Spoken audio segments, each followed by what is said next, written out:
Hey, Chicago, what do you say? It's the CHGO Cubs Podcast, and we are on the road in Nashville at baseball's winter meetings, Opryland Resort, Gaylord Opryland Resort and Hotel, something like that. It's close. We got a full crowd here today, right? We had a busy day, and then sort of nothing also.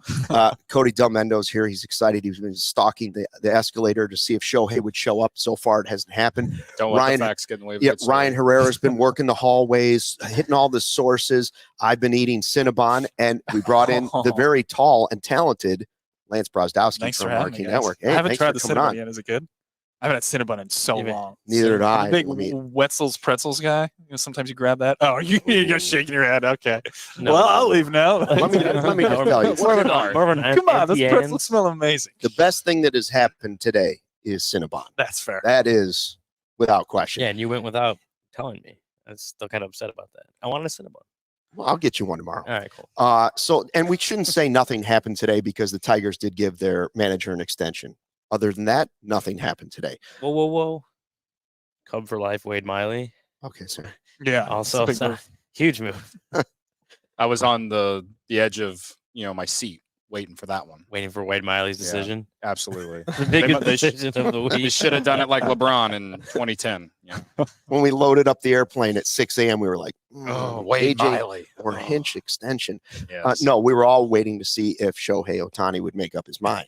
And nobody seems to know. We tried to ask everybody we could find, including Lance, which I want to get to his take on that in a second. Bob Nightingale told us he thinks, he's not saying this is happening, but he thinks he'll probably end up with the Dodgers. Ken Rosenthal gave us I have no idea. I really don't. John Rossi says they're still in on it, right? Mm-hmm. And Lance? The most important. I mean, you caught me off guard. So I'm in the business of entertainment. Yeah, that's right. And if Shohei Ohtani actually wants to win, Chicago's a great destination. But the Orioles are another fantastic destination, right? That team has incredible talent. They're not spending basically any money on payroll. So you get Ohtani, maybe Ohtani could convince Angelos finally to spend money in another direction, And he's never going to give up a home run to left field, and he could hit 45 tanks out of right. It's like that's a dream, man. You're trying to win, go to that team. But right? If I'm counterselling that to Shohei's people, I say you're in a much tougher division. That's fair. That is a fair point. That's the problem with my take, but I had to keep. No, it's a good take. Come on. We don't like it on the Cubs podcast now necessarily. But I mean, I think they're all valid points, right? The Dodgers seem like the front runner. No idea is a valid answer. Cubs still in on it. And then Buster Olney says, well, what about going back to the Angels? He had a player say to him, well, it's like a player agent. Yeah. He really he's devoted to his routine, and that would be the best. He would get the most autonomy at going back to the Angels. I'll just be shocked. I'll be shocked if he goes back to the Angels. Negative 10% chance he goes back to the Angels. That's negative 10. Negative 10. There you go. Yeah, I'll Venmo one of you like $100 if he goes to the Angels. That is not happening. No, no chance. I'm with that because I don't think that I'm not saying that he didn't enjoy his time in Los Angeles, but he was there for 6 years. Yeah. He didn't win anything, and I think from what we've heard, winning is more of a priority. Obviously he would have wanted to win last time around too, but 6 years without winning anything, I think winning is a priority for him. And I mean, there's a team not too far away that is in much better position to win than the Angels are right now. So I'm with you. I can't see a reunion happening between those two sides. If they do, I'll match Lance's $100. Well, it would personally just be bad for baseball too. I'm sorry, you had Mike Trout and Shohei Ohtani in the lineup for not just 1 or 2 years, literally a half a decade, and you can't make the playoffs. Just terrible for the game. Plus, you're playing on the West Coast and you're playing at 9 p.m. when most people are in bed. As much as I want him on the Cubs, I also want him to be on a team that's contending. That way people can see the talent that this guy is. I have never been more astonished by a talent of Shohei Ohtani, and that is why I want him on the Cubs so bad. But if I can't have him, he can go anywhere not named the St. Louis Cardinals, and I'd probably be okay with it. I mean, I don't I don't want to say this is total BS, the winter meetings, but there is a lot of BS that floats around the hallways. And some of it's not intentional. Some of it is floated by from different directions. You don't know what's real, what's not real. And then I start doing my own conspiracy theories, right? Yeah. Jed's not here. Where's Jed? Oh, Carter talked today? Day one? Okay. And then somebody says, well, the Blue Jays GM's not here either. Well, those are two names I've heard that are supposed to be in on this. And then you start, who else isn't here? The Dodgers people aren't staying at this hotel? What? It gets a little ridiculous. Mm-hmm. But at one point, Cody and I thought we saw Shohei at the Cinnabon. I can't confirm it, but that's why we ended up there. It does seem like the number one place to go at this resort at this point. We have talked about it so much. Is. We have a super chat on YouTube, 172 watching, by the way. Shout out to y'all for joining us late tonight. Matty Ice 98, $1.99. He's asking, where is Jed? And listen, I don't know, but hey, that answer is worth more than $1.99. Yeah, tinfoil hat theory. I'm just assuming he's somewhere on the West Coast right now. That's all I can assume. So. But I mean, I don't know. Who knows? But we believe he'll be here tomorrow or Thursday. That's my assumption that he'll be here. He'll be here. Yeah. Lance, do you think that it's possible that the Ohtani timeline will delay everything else? Yeah, I think there's a chance of that, especially on some of these teams that are in it or seem to clearly be in it. So I could see that totally. I still don't maybe totally buy that it's holding up like the Rays from trading Glasnow. Like, I don't know why that would tie that up. Like, if you make that move as a team that wants Ohtani, like, isn't Ohtani like, oh, okay. Yeah. Like, yeah, I'll take a frontline guy for sure, So I'm not entirely sure, but I could see it. I mean, one domino falls, they all fall. I guess that makes sense. Well, I also don't think it's just Ohtani, right? Like, there's Yamamoto out there. He's another domino that will fall, and maybe Glasnow is more tied to Yamamoto than Ohtani, right? Like, that's a great point. I think there are obviously top of the line guys that do have a lot of suitors. And those are like, I don't think it's just one guy, but I think there are multiple guys that are holding up this market from really going. Just, obviously Yamamoto still has about a month during the posting window to sign with a team, so he's got time. Ohtani, who knows? Like, they were talking about him wanting to do it quicker, but now we're hearing reports that it may not be coming this week at all. So I'm with you. Like, Ohtani's definitely holding up part of the market, but I do think there's other guys that, like if Cody Bellinger wanted to sign right now, he could, I think. Yeah. But I think he also wants to wait on Ohtani. So I think it is like a domino and a downhill effect that there are guys that are holding up, the high end guys are holding up the market. Just, I think they're all kind of trying to feel things out. Mm-hmm. You mentioned two guys that I want to get to because, listen, Ohtani hasn't happened at this point. We'll talk about it the entire time we're here because that's what everybody's talking about while we're here. But Glasnow is a guy who's got a year left, I think at $25 million. Bruce Levine over on Marquee has been talking about, I think that's going to get done with the Cubs. I think it's going to get done. You're a guy who sees all of these pitchers. You see all of the prospects the Cubs have. So the one thing that concerns Cubs fans all the time is giving up the wrong guys. That's the trick with the trades. Mm-hmm. So what do you see on the farm when you see the amount of talent that the Cubs would have to give up to get a guy for it's a 1-year rental? Yeah. The tough thing here is that the Rays organization is so good at improving players that I almost feel like if you're Jed, you're like, I just don't want to give them anybody. You know what I mean? Like, they've done it so consistently. Like, Isaac Paredes is a great example of just getting him to pull the ball more. I mean, any guy who, like Robert Stevenson, goes there for 3 months and is now probably going to get $10+ million a year. If he didn't go there and stay with Pittsburgh, he's probably like a $4 to $5 million reliever that no one really cares about. And it's like, they do this so consistently that I think you have to almost accept the chance of one of the Cubs prospects going there and just getting better very quickly, through an adjustment. And that's not a detriment to the Cubs organization at all. I just think that's what the Rays do. They identify guys that they see an adjustment in and they acquire them. I don't even really know names. I haven't really tried to even talk to people about it. I am curious, though, on a guy like James Triantos. He's one that was in the AFL and hit really well. I thought he matched up better, though, in like a Guardians situation, though. They are just obsessed with like high contact middle infield types. And Triantos, I thought, lined up well. In my head, I was like, okay, like I don't think Toronto's for Bieber makes sense, but like that structure is like Cubs getting frontline starter for contact-oriented guy that we know the org really likes. Just they love those contact-oriented guys. I was like, well, okay, that could maybe be interesting. But I don't know if the Rays see anything in a guy like Toronto's where they're like, yes, we could get him to do what Isaac Paredes did and be a guy that now other teams really want. So it's tough to see what the Rays would want, but I bet it's multiple pieces if I had to guess. One name I threw out there last week, I want to say it was Wisniewski. Yeah, I've heard that name too. And I think the way I looked at it was,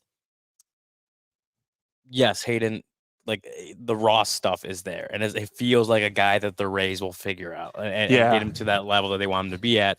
But the way the reasoning behind why I think that's okay is, yes, Tyler Glasnow has some injury risk, so it is a risk to give up Wisniewski for him and whatever else you might have to. But I also look at it as you got Hayden Wisniewski for Scott Efros, which is the guy that the Cubs developed through and through and made him into a high caliber reliever that the Yankees wanted, right? So I think it might sting if Wisniewski gets to a level that the Cubs weren't able to get him to. But you also have to think is like, there's no reason why you can't do another set of deals that way again. There's no reason that you can't develop another Scott Efros who can get you another Hayden Wisniewski. I think so. If the Cubs are looking at it that way, yes, again, it may sting if Hayden Wisniewski gets to a certain level with the Rays and what they do with their pitchers, but you also have to believe with that type of pitching infrastructure that the Cubs, are supposedly have now, that they will be able to kind of get those dominoes in place again. Yeah, the pitch live, and don't forget you're taking $25 million off their payroll too. If you take him on, like you're helping that team out in the way they really want the help, which is financially. So the price for a 1 year and taking the $25 million back is slightly less. But I agree that if Wisniewski were part of a Glasnow deal, I would get butterflies about how it would turn out in a couple of years. Yeah, I mean, Wisniewski, he shows flashes of elite stuff. We saw it when he first made his debut. You even saw it last year in a year where I think fans are down on him going into next year, but because there was still a lot of down moments, but he's so young and has, some raw stuff. Like it's like, I'm not some pitching guru and I know that. Like it's like he would be a tough guy to see go, but at the same time, Cubs have a lot of depth and a lot of pitching depth as well. And that, for me, that's why for me, it's easier for me to say goodbye to someone like him, with, other guys on the rise that, theoretically seem like they could be better. The good news is we do have a pitching guru here. we do have one. And he was just telling me how pitchers throw airplanes and stuff. I didn't really understand he was the whole like thing, talking about planes flying and how that's related to pitching something. Yeah, talking to Brendan, there's pressure on the plane and underneath there's a ball and all of a sudden it's a strike. What did I say before this? I said we need to take Lance breaking down someone and then taking Brendan breaking down someone and put them side by side and see Brent's a great dude. If we can understand any of it. I definitely would not take out like bits and pieces that make sense and try to put them together. So, oh my gosh. So what could Wisniewski best fix this off if he stays here with the Cubs? What's one thing that he could really fix that would greatly alter his path towards stardom if that's going to be his future? Yeah, what I'll do is I'll speculate on what the Rays would do if they got him. Okay. I think what they would do is up cutter usage. That feels like the most obvious, and I think this is something that other people have talked about as well. That pitch grades out relatively well on like a stuff plus scale, which is just trying to distill down what the quality of a given pitch is, despite command or anything of that sort. He's really good versus righties, even when he hasn't been good. Like most of the time, the splits work versus righties because the slider's so nasty. But it makes a lot of sense to just up cutter usage to some extent. As to why the Cubs didn't do that, I'm not entirely sure. There could be a variety of reasons. Like I think that most of the time on the public side, we like think something's obvious. Like this guy just needs to throw this pitch more. And it's like, there's probably multiple variables in there that are much, resistant to actually executing that idea. But if I had to guess like what the mix looks like if he goes to the Rays, it's more slider, less four seam, more cutter. And they just really lean on breaking ball. And they go to what they do with every pitcher and just a very, very central target. Like you watch like Tyler Glasnow pitch, like pull up Baseball Savant, or even just go to YouTube and type in Tyler Glasnow highlights from last year, the year before, and watch where the catcher is the entire time, and then watch the pitches off that. It's like the same target. It's fastball, same target. It's slider. It's just that central target with stuff allows guys to minimize the risk of maximize the ability to put the ball generally in the zone when you have good stuff. And that, I think, is what they would just do with Wisniewski. Just that slider is really good. You're throwing it 50% plus over the plate. The cutter is really good too. Well, maybe adjust the shape or orientation and start throwing that to lefties. The next thing, he's probably better than he is right now. But again, it's very easy for me to say. I imagine this is something that the Cubs internally thought about. I have a hot take that I'm starting to develop, where whenever a guy goes to another organization and makes a change that everyone goes, oh my God, he made that change, we should have done that. I think in the prior org, there was always a thought of that exact change that the guy executed. It just never got to the player at the field level. And I don't know if that's a limitation of an organization. I'm not saying it is of the Cubs specifically, but I think that stands true for like any situation. Like I was talking to someone the other day about Glasnow, you know what I mean, going from the Pirates. And I talked to an individual in the Pirates org, and he was like, yeah, we wanted to do exactly what the Rays did. It's like, well, okay. It's not too surprising. I mean, like if we could do it, nerd out like Brendan and I, and figure it out, maybe like a theory as to why. And it's the teams are thinking the same thing. It's always like Farhan today on MLB Network said, like analytics, like the advantage is when the analytics get to the player on the field. And I think that's very, very true. You know, like you could have all the intelligence in the world in a front office, but if it's not getting down to the field, then, you know, it's not an advantage for the organization. I think the Cubs do a pretty good job of it, but for Wisniewski specifically, I'm not sure, but I would bet more cutter for sure. So it's got to translate. We all know that the Cubs, if Stroman is not re-signing, which seems very, likely, that they need some frontline pitching to go with Justin Steele. They need more pitching, right? So that's why the Glasnow name comes up. That's why we've heard that they're in on Yamamoto, or at least kicking the tires on that. Jim Bowden was saying that started at 200, not with the Cubs necessarily, but that like the number he was talking about was 200 to 220. Then it went up to 250. Now you're sitting here, people say, well, that he could get up to 300. What's so special about this guy? Yeah, he's good. He's really good. It's funny because I feel like in the media we've been very positive on him, and then I poked around a couple of orgs and just asked some pitching analysts, and a lot of them kind of hesitated, which surprised me a little, just because I think that everyone's a little hesitant when they see that huge dollar figure as to how immediately that guy will translate. So my opinion, I did a YouTube video about this, was just that I thought that there was a chance that there's like an adjustment period in that first year, and that the contract value is going so high because he's so young. I think the stuff's really good. I think it's more pitchability than pure stuff. Like he's a guy who's hovering around like a 9K per 9 and MPB. I bet he's sub 9K per 9 here, but I don't think that limits his ability to have really nice upside. You think like a Stroman. Like Stroman didn't strike out a lot of guys. Stroman had some up and down years. When you put balls in play, you're relinquishing a lot of what you control as a pitcher. And I think Yamamoto might run into a bit of that. But I love the diversity of the mix. It's a lot of pitches. I also think he does some cool stuff with his four seam, going like away from righties and then up and in like separately, to the point where it almost becomes multiple pitches. So he's a guy that like is, from a game planning perspective, I think it's a little difficult to like figure out, because it's like, okay, it's not just 4 up, it's like 4 away up. And it's like, oh, then there's also some sinker that I think he might throw more of if he comes over here. He wasn't throwing a sweeper a ton. Like that might come in the mix. Next thing you know, you're like prepping for 5 pitches. And it's like, oh my God, like he's covering the whole play. And I think there's some merit to that, even if it's not totally proven out in the analytics. I mean, have we seen a, pitcher coming over from Japan or wherever it is coming over from, who matches up to what like Yamamoto could bring, like whether that's the pitches, whether that's the age, whether that's, whatever it is, like, have we seen, is there any prior case that we can look at that be like, okay, this could be a comparison to what Yamamoto could bring? I think he's more Tanaka than anything. I don't think he's a Darvish style guy. I don't think he's a Senga style guy. Senga's split is like just nutty in terms of the results he's getting on and how much he's able to keep that out of the zone and have it still be successful. I see Yamamoto a bit more like Tanaka, where it's like it's command, it's pitchability, it works. Some up and down in years, but the net result was really, really positive. I just hesitate a little on the first year. Like some of these guys come over and don't immediately perform at crazy high levels. So for me, it's a multi-year contract. It's like you bring him in the org and you hope maybe by the time he's 27, then it's all locked and he's like a 5-6 pitch guy and he's just dominating.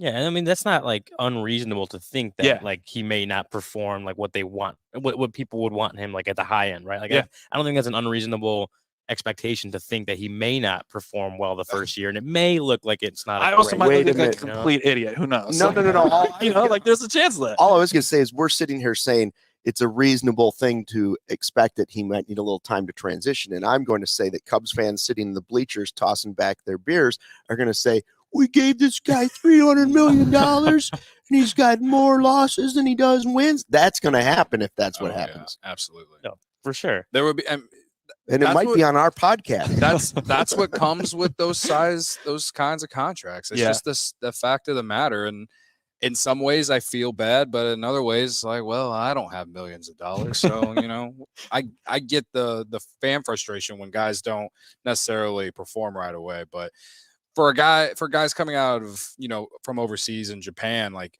I do lean a little bit more. I'm a little bit more lenient because it is a new country, a new lifestyle of living. And we saw that with Seiya Suzuki. And I feel like Cubs fans, if they were to sign Yamamoto, should have the same type of, expectations in terms of you don't expect him to be your Cy Young in year one, but hope that more starts are better than that. I mean, I know that as a fan, not knowing what the organization really wants to spend this offseason, one way you could improve this team would be with letting the young guys play it out. Now that comes with its own set of problems sometimes.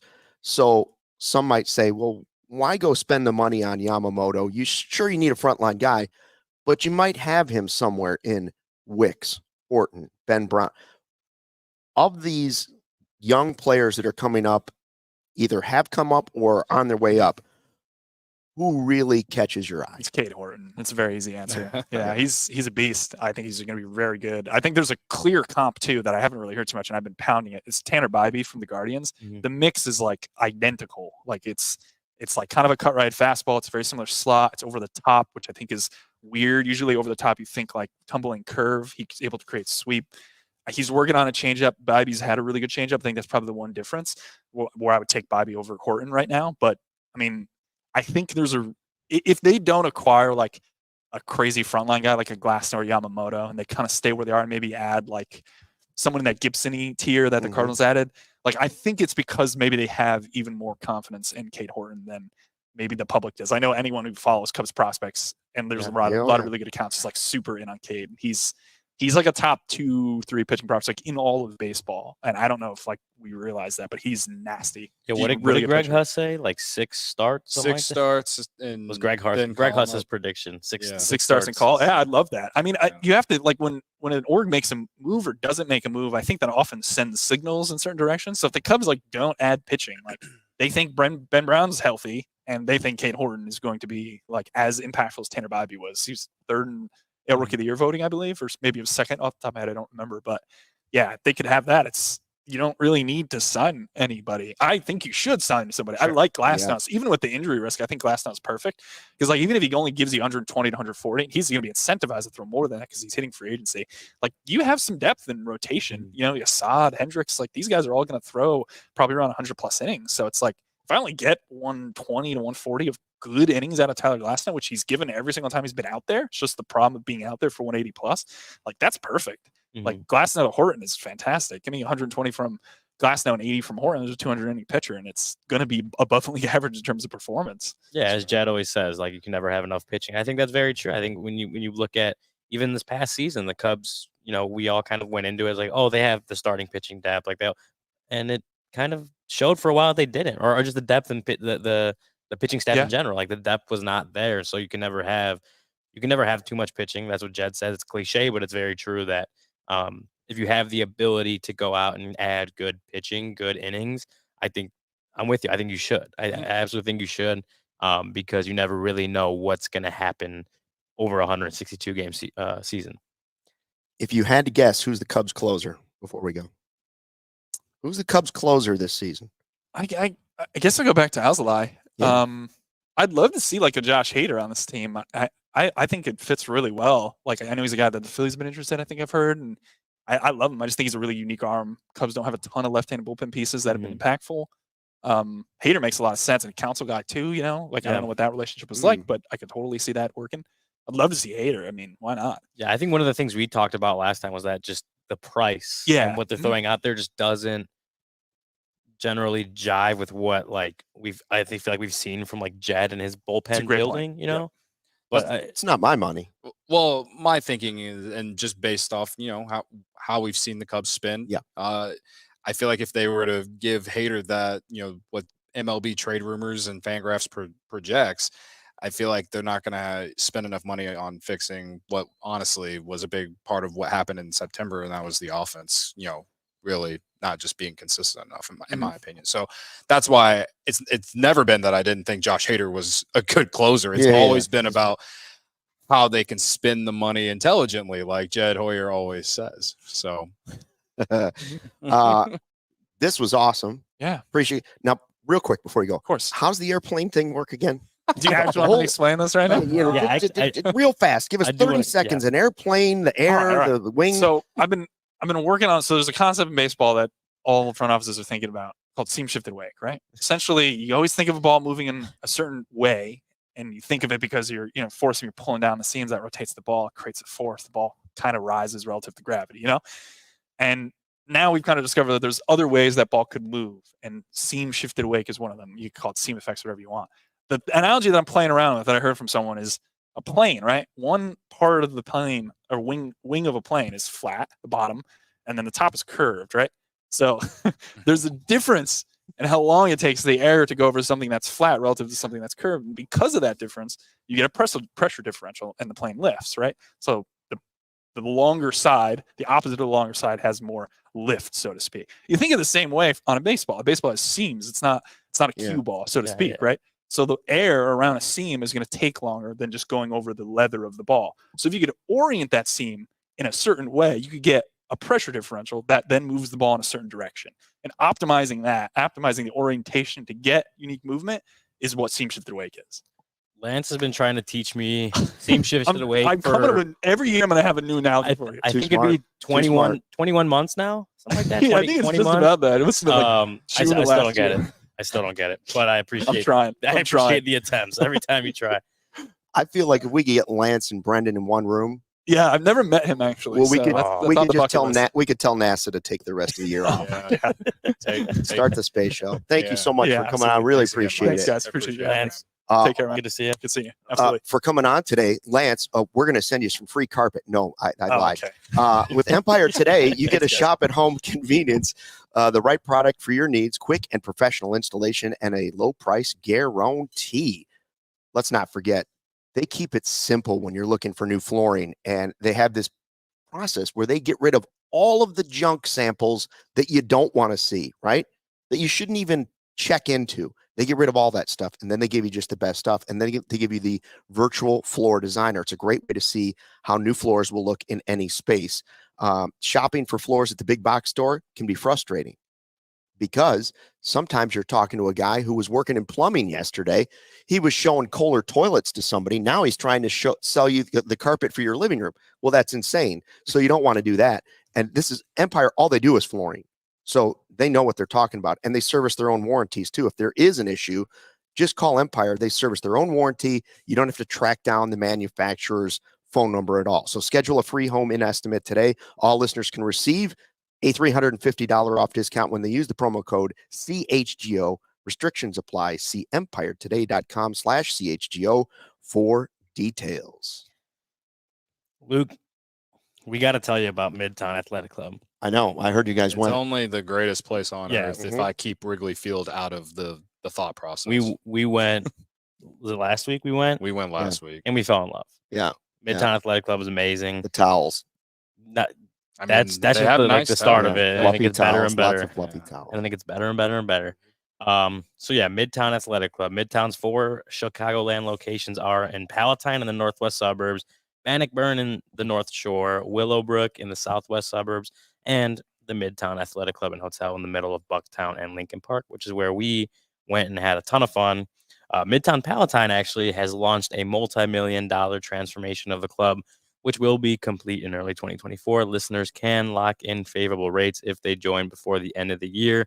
There's something at the clubs for everyone. If you're single, like Cody and I, if you got a family with kids, like you or some of our other friends at CHGO, if you're people looking to make lifestyle changes, you're looking for holistic wellness, or you just want to play basketball every single day, sit in a hot tub, or you sit in a hot tub, wherever, it's got something for you. Midtown Chicago is like the nicest fitness club I've ever been to. Absolutely. I think Cody can attest. Like I've never seen anything like it. Six stories. There's like 2 stories of weights, and there was a boxing studio with a little sparring ring. They even the 45s are made out of solid gold. Yeah, might as well be. Might as well be.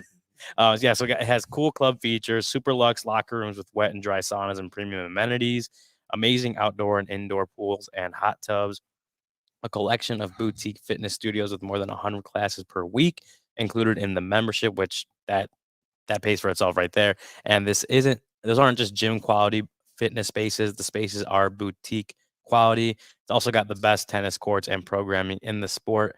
Midtown has indoors and outdoor tennis, pickleball, and paddle tennis. DA professional quality all the way. So head over to midtown.com/CHGO to find out more and to tour the Midtown Athletic Club nearest you. Gotta tell you, I want to go back. Yeah, absolutely. I need to go back. My favorite part is for sure the basketball courts. We played a little 3-on-3 when we were there. It was a lot of fun. So yeah, the only place that could have kept me from coming here for the winter meetings would have been Midtown Athletic Club. Yeah, if they said you can just hang out here for the rest of the night. Big of us to come do our jobs instead of go to Midtown Athletic Club. Can we read some chats? Because we haven't read a lot of chats. Yeah. I just want to point out, shout out to Steven, because we did have some technical difficulties with the video earlier, and everyone in the chat was letting us know. And so I appreciate everyone for helping us with that. I will say it looks really good right now. Yeah, we look incredible now, thanks to Steven. I mean, now our great guest is on, but the Wi-Fi. It was just for like a few minutes, so it's not a big deal. But I saw one chat in here. It was from, I can't remember who it was from. I'll keep looking for it. But is it Barb saying that you walk around Midtown Athletic Club with your shirt off and saying you're bigger than? Like she said, you're bigger than Arnold, is what you say. I mean, it's a very nice compliment of her, but I don't do that. I just want to confirm that I don't do that. Yeah, I'm not sure what chat. I'm not sure what chat you're talking about, Cody. Yeah, but yeah. Oh, it was from Godfather Michael Collada. He asked in the chat earlier, where's Council? And I didn't ever have a chance to say, but I believe he's talking tomorrow. Council will talk tomorrow, day 2 of the winter meeting. So we will have some updates from Craig Council. We did get some stuff from Carter Hawkins today about different subjects. Yeah, we're gonna I don't know if we're gonna hear some of it, but we're gonna definitely talk about it. But what a great job he does, Lance Brazdowski on Marquee, right? Like he offers something different. And although I made fun of the airplane thing, like what he says actually makes sense, even to a village idiot like me. I can listen to it and say, well, it's kind of like how Brendan is our pitch doctor, right? Like they can just find a way to describe how pitches do what they do and how guys have success. And it's more than just, their earn run average over 30 starts last year. He had a 2.50, and that's why he was good. It's like, well, there's a path to how you get to be that successful. And, and I think a lot of today in baseball with analytics and everything, it's especially with pitching, it is like a science. So it is, as much as I don't really understand a lot of it, it is very insightful, and it does in a way help you find out or learn on how guys have success, and makes you appreciate them a little bit more, I believe. Yeah, you can check out his videos on YouTube. You can catch him on Marquee Network, and good stuff. So we appreciate having him on today. Okay, so Carter Hawkins talks. The big news was that it wasn't Jed Hoyer first. Not that there's any difference between who talks or whatever, but because conspiracy theories, that was the first thing that popped in my mind. Jed's busy doing something. He's probably inking Shohei. So Carter finally talked to you guys, and one of the things was brought up was PCA. Yes, and PCA obviously made his major league debut, had about a month in the major leagues, maybe a little bit less. Mixed results, not exactly what he would have wanted, not exactly what fans would have wanted. So there's the question was asked, kind of like, are you basically the outlook on center field? Are you going to try to upgrade in center field? Are you going to run with PCA right from the start of the season? Like how the Cubs front office is approaching that right now during the winter, at the start of winter meetings. And I think Carter Hawkins was diplomatic in that he didn't guarantee Peter Armstrong a opening day roster spot. Like he said it would be disingenuous to say right now that Pete Armstrong is the opening day center fielder, but also saying that like this is a really important offseason for Pete Armstrong to prove that he can be that opening day center fielder. So what Carter Hawkins said was that like obviously they see PCA as like a big part of their long-term future. They definitely think he could be the opening day center fielder, depending on what he's able to show this offseason, and then obviously when spring training comes. But that they're not going into next season just a straight up assuming that he's going to be the starting center fielder. So I think there is potential for, if they don't see what they want to see, it could be an area they address, whether that's Cody Bellinger, right? I was going to say, we don't know what Cody Bellinger is thinking right now. Yeah, so whether that's... you're not going to pigeonhole yourself and be like, no, we got our center fielder. Exactly. So like whoever that could be or whatever that decision is, it's not finalized. It's not absolute at this point. A lot of it does depend on what Pete Armstrong does this winter. But there's also part of it that relies on like what the market presents for the Cubs. Yeah, seems fair. My take on center field at this point, since we don't know what direction the Cubs are headed as far as who they're signing and Bellinger being up in the air and everything, if you just look at the roster right now, I feel good starting the season with a platoon of Mike Tauchman and Alexander Canario. Now, I know that's not popular, and I'm not even saying that that's what I want. But depending on who they sign, say Otani ends up being that guy, or say they get Yamamoto, and we just talked about how much of a price tag he's going to be, right? Like, I'm based off the 20 at bats we saw from PCA last season. Again, this doesn't mean that I am out on him at all, but obviously he was overmatched in a handful of at bats. I would like to see him, maybe.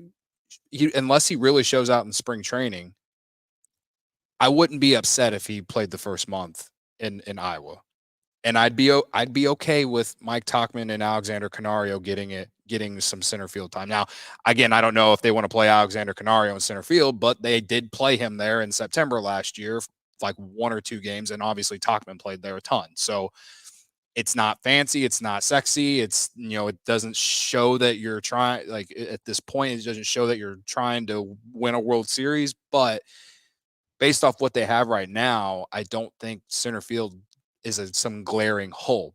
Obviously I want PCA to be that guy in center field one day, but I think despite the fact that he only had 20 at bats, and I'm not reading into it too much, you also can say that it's true that he did look overmatched, and plenty of in a handful of those 20 at bats that he had. So unless he has some insane spring training, I'm at the point where I would be okay if he started the year in Iowa. Listen, last offseason was all about the defense up the middle, right? It was Dansby, it was Nico moving over, it was adding Bellinger in center field. That did work to a degree. It did help Cubs pitching, but it's not the biggest problem this offseason. The same problem they had last offseason is still one of the biggest problems they have this offseason, figuring out first base and third base, or at least one of them this offseason. And so that's why I agree that if it's not PCA or it's not Bellinger in center field to start this season, depending on what else they did, I could still live with that, because I think those other spots are a bigger problem. Now, another thing that was talked about with Carter Hawkins was Christopher Morel. And he really basically, correct me if I'm wrong, said what we've been hearing for a couple weeks, that he is getting work at first base and third base, but he's only playing in games in Dominican at third base. Mm-hmm. Yeah, and I think that's something we tried to explain, last time, that the Cubs, it's not like a Cubs minor league team where they call the shots. Like it is the Dominican Winter League. Like it's a competitive league. They're trying to win. And obviously Christopher Morel doesn't have a ton of experience playing first base. So it would make sense that they wouldn't be starting him at first base every game. What Carter Hawkins did say, was that Morel is doing a lot of pregame work at first base. He's getting reps, may not be game reps, but he is getting a lot of pregame work in. They did send some coaches down there to work with him. But again, they don't have control over the lineup. So they're trying to get him as much work as they can at that position while not obviously hurting that I forgot the name of the team, but without hurting his team's chances at winning that league this winter. But he also said that, like, Morel getting work at third base isn't a bad thing, right? Like, it's like that's the spot that we keep talking about. Like, it would be a great spot for him to be at if he could kind of be more consistent overall defensively. Like, that would be a hole on this team that could absolutely be filled by a guy like Morel. So to just have him playing third base all winter and getting reps there wouldn't be the worst thing in the world to try to accomplish that, right? So, like Jed had said at the GM meetings that they wanted to get him some work at first base. People freaked out the first game that he wasn't playing first base, but I think it's always been like we want to get him work at first base, but we don't own that Dominican Winter League team. We can't force them to play him at first base. They can suggest it. They can say, like, hey, is there a possibility? But it all comes down to what that team would like to do. And clearly they're not comfortable playing Morel at first base right now. So it's limited to pregame work, but that combined with game reps at third base is definitely not a negative for him. It's a easy situation to see. The Cubs have a need at those two positions. He's an athletic kid who has room to grow. If you can find a spot for him at one of those two spots, you'd much rather play him at third or first than you would just sticking his athletic ability at DH. Yes. Now, DH could be the ultimate spot. That might be where he ends up playing, or he might end up with another team. But the preferred path for the Cubs is just what our preferred path is. Teach him to play first or third, and he should be athletic enough to hopefully find a home at one of those two spots. Yeah, I mean, we talked a little bit about Rhys Hoskins in recent weeks, and people have been mentioning his name in the chat. And let's just be honest, like, for his career, he's not a very good defensive player at first base. So if the Cubs sign Rhys Hoskins, like, I'd rather him just be your DH, and then you can roll with Christopher Morel at third or first. If it's at first and you made the offense better and you can afford to, I guess, play magical at third, or maybe they sign some. I don't know. Again, they haven't done anything yet. And we know they're really all over these rumors. I can't tell you what's the right or wrong move. All I'm saying is that ideally, if Christopher Morel is on this roster opening day and they sign Rhys Hoskins and they make the offense better, I think you feel pretty good with Christopher Morel, perhaps playing one of those two positions at first or third base. Or at least you're open to seeing it just because he's so young and athletic. And, a lot of people don't want to trade him. I only am willing to even consider trading him if you're getting a superstar caliber player like Juan Soto. All right. And I don't know what's going to happen with that at this point. The Cubs have been kind of quiet in those rumors of late.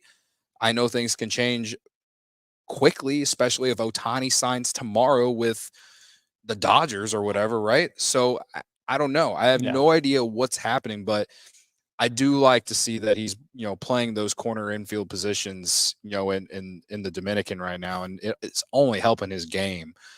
So yeah, and it's gonna be a whole offseason thing, right? Like, it's not gonna end. It's just so hard to project where this team is at right now, for next year. Yeah, like for Morel, it's not going to end when the Dominican Winter League ends. Like, it's going to go the rest of the offseason. It's going to go when he goes back to Mesa and it starts to pick things up. It's going to go through spring training. It may even go into the season, right? Trying to continue that development because, as you said, the Cubs haven't made any moves. Like, we don't know what this roster is going to look like on opening day right now because there are other holes to plug and fill. So, but yeah, back to the original point. Like, Morel's getting some work at first base. It is a new position for him. He didn't play first base in the minor leagues, so it's not a surprise that the Dominican Winter League team is not throwing him in at first base every game. But to get him just work defensively anywhere, any position that he could fill for the Cubs, that's a good thing. And so, that's just going to be something that goes for the rest of his time in the Winter League, the rest of his time this offseason and into spring training, and to prove that real strides at either of those positions, made real strides that show the Cubs can trust him to perform at that, even average defensively, I think they would take that at third base or first base, wherever it is. I think they would take that because of the potential he has to the bat.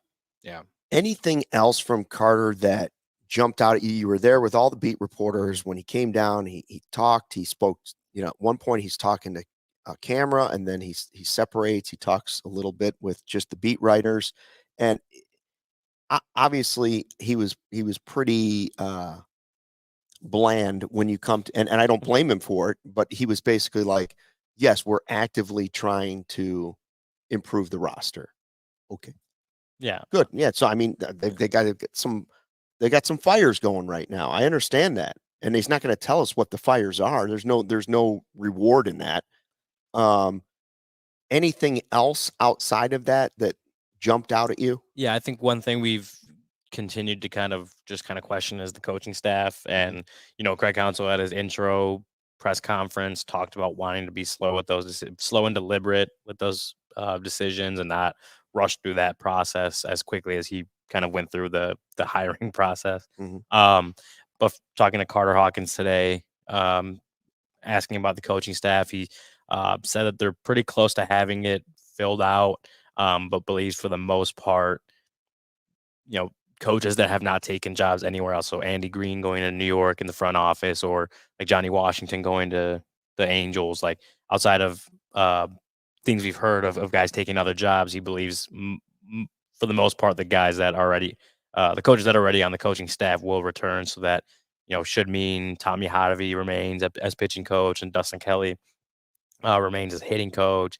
Willie Harris at third base. Like the coaching staff that we've seen should be relatively similar to what we saw last year, except for the guys that we've heard take other jobs. So, and another point on that is I think when you look at Tommy Hotovy, obviously is a really good pitching coach. He's been with his organization for a while. He's lasted through now 3 managers, as long as he does remain the pitching coach for Craig Counsell. So they obviously have a lot of respect for him there. So to have that kind of continuity is big. But also on the hitting side, the amount of hitting coaches they've gone through in the last decade-ish, to just have a guy that, got some solid, like overall solid offensive production out of that lineup.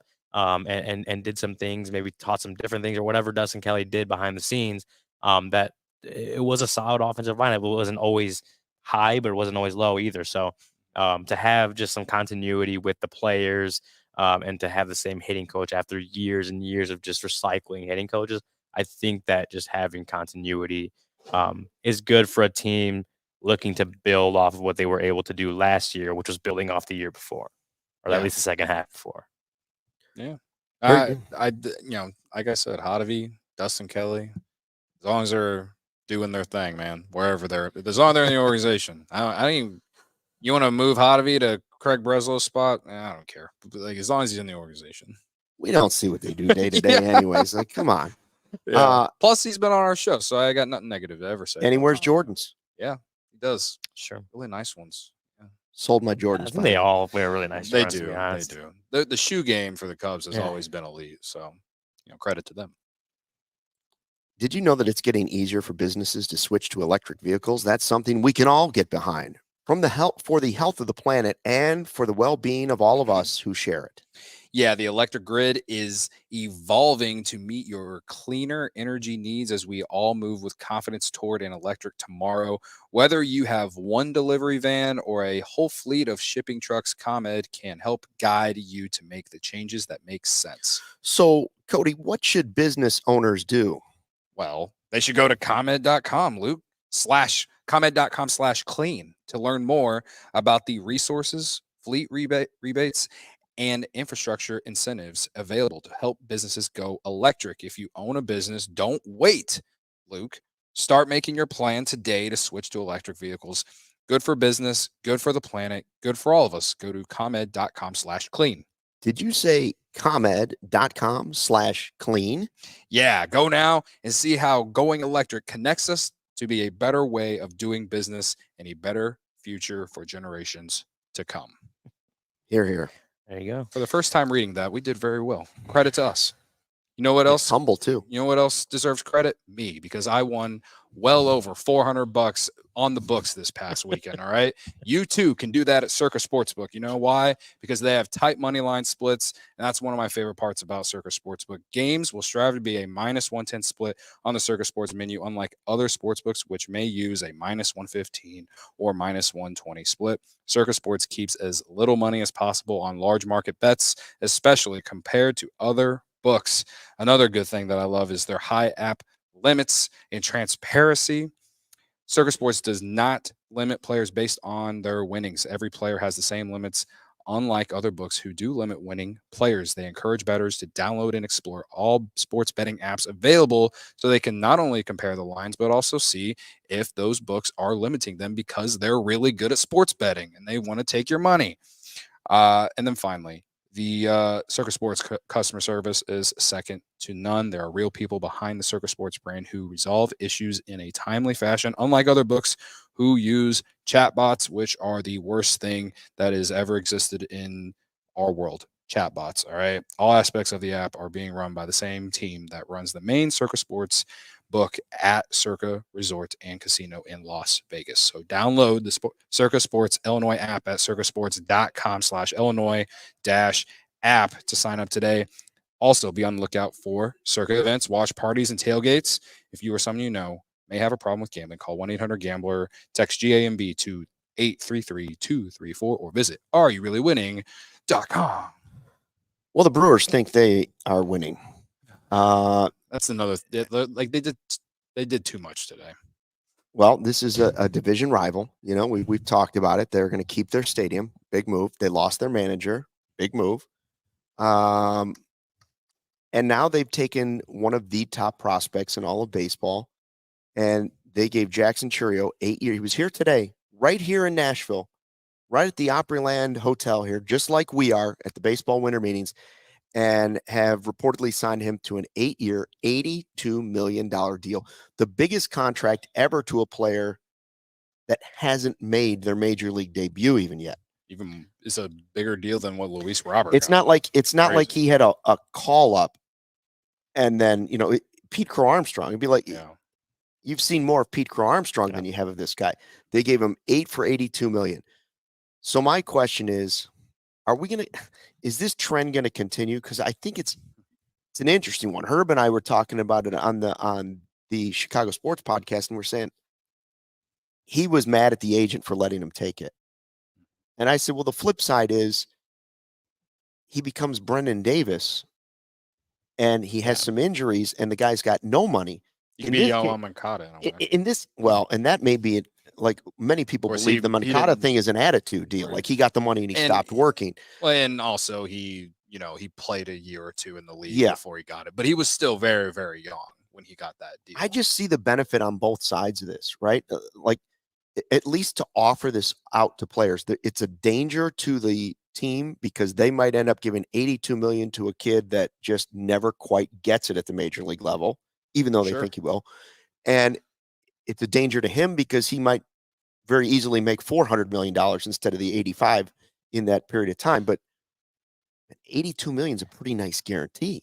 Yeah, I think it's a balance of what the player, like, does he want to bet on himself and play through play 6 years, right? Does he want to Most athletes do, right? Yeah. But he might have a different background, and it sounds like he does. Yeah, or it's like, want something guaranteed. Yeah, guaranteed. Like I'm like $82 million. I'm going to be rich, right? Like that's how I would look at it. Still a lot of like money. $82 million. Kyle Hendricks could have made more money. Yeah, could I potentially earn more money in 6 years after going through 3 years of pre-arb and 3 years of arbitration and hitting free? Could I potentially? Sure. Or can I do buyout, depending on when he would make his debut, buy out 6 of those years and make $82 million of it, and then maybe go to free agency, like, because he's 19 years old, so he's still going to be prime after the 8 years. I think it's just, and this is for any player, it's just a balance of how do you view yourself? Are you willing to bet on yourself to go years down the road and make a lot more money, or are you willing to take what Milwaukee or whoever it is offering you, a very large sum of money anyway, and have that guaranteed? It's just curious though, because you have the same situation. You have the Cubs farm system now top 5 in all of baseball, and you think to yourself, All right, Lance just told us that Cade Horton's top 3 pitching prospect in all of baseball. Do I do it with Cade Horton? So if you're a Cubs fan, do you want the Cubs right now to go to Cade Horton and say, hey, man, we'll give you, it doesn't matter what the number is, 8 for 82. What if we give you that deal? Cade, would you take it now so we don't have to worry about you becoming this big? Would you want that as? I don't know how I feel about it, but I don't hate it for the player, the option to be there and take the money.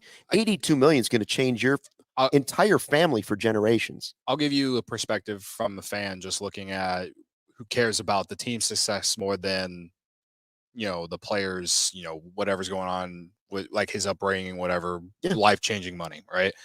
To me, we talk about giving these free agents that we've been talking about all offseason, all this money, whether it's Otani, Bellinger, whoever,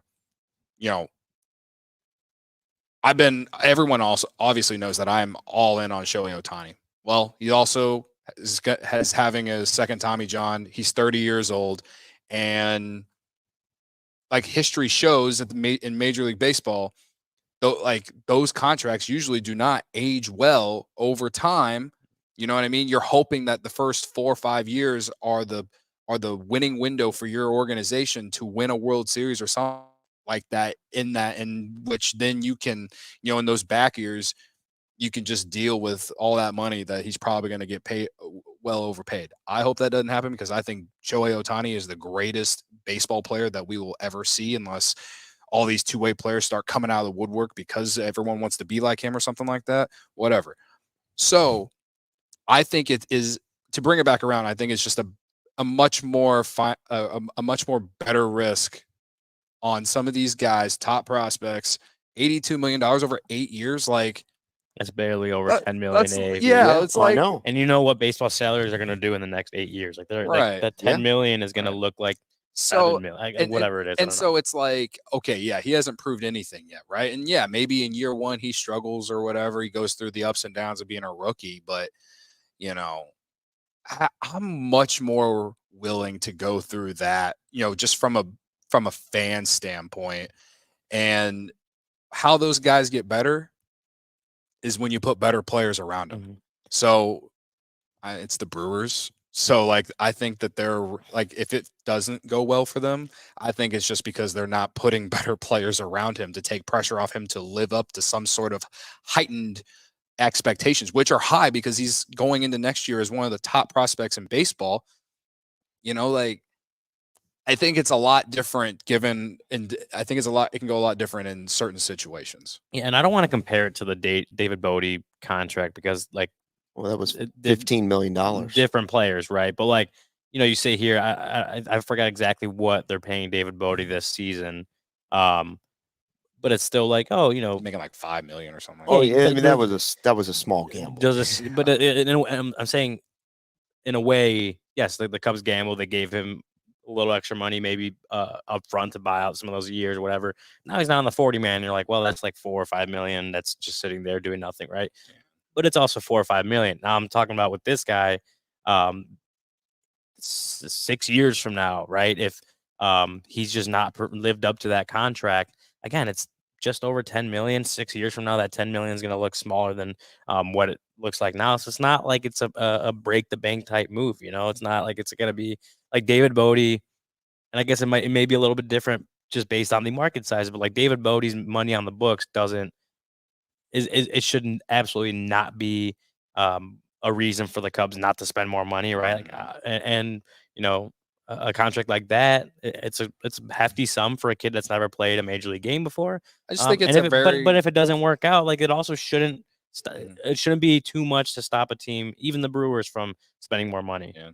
I just think it's a very, a very good calculated risk. Don't you call this a futures bet? Yeah, a futures bet. You're putting a futures bet, or the Brewers are putting a futures bet on this guy, and I hope it fails miserably. But as far as like the Cubs doing shit like this, I would love to see them. Like if it's not Cade Horton, if it's someone else that maybe we're not, I don't know. I'm just that's another podcast. Yeah, we got weeks after this thing. And I know I paused there, like I'm like down on PCA, but I'm not. I'm just, I'm just so I want all this money that we've been talking about for the last month to go towards making this team better, and giving PCA a bunch of money right now just doesn't sound like something that's going to make the team better. All right. So that's why I paused, but I would like the Cubs to do something like this down the road. If the Cubs do something that improves the team tonight, we will have another emergency podcast live from Nashville. We are the last people standing. They're literally bringing the food and pushing it back and cleaning the kitchen to our side.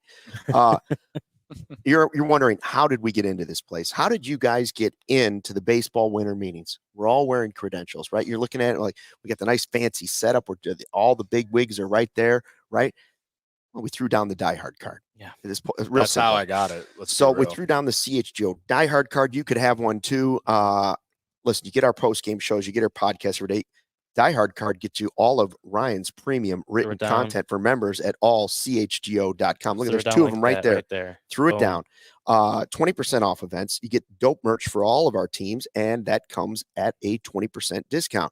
You get a free shirt when you become a member. Members only Discord included. That is the CHGO Lounge. And if you think we aren't going to take that to a few honky tonks while we're here and put it down on a table, we're going to try it. So that's worth watching for too. Hopefully Shohei news tomorrow. If not, maybe it's Yamamoto, maybe it's Glasnow, maybe it's, I don't know. We're going to find out, but we're going to be here for it. We're, what do we have here? 8 people? Yeah, 8 people. We have 8 people. Squad here. We're running at the winter big. meetings. We're running big. Rolling deep. CHGO at NASH. And we will be here again tomorrow. 7 o'clock will be the showtime planned. Again, if something breaks, we will be here right after that. Thanks for checking out the CHGO Cubs podcast. Thanks to Lance Brozdowski. Back here again tomorrow. Thanks to everybody in the live chat. And remember, until then, thanks for watching and fly the W. We all silly like the mayor.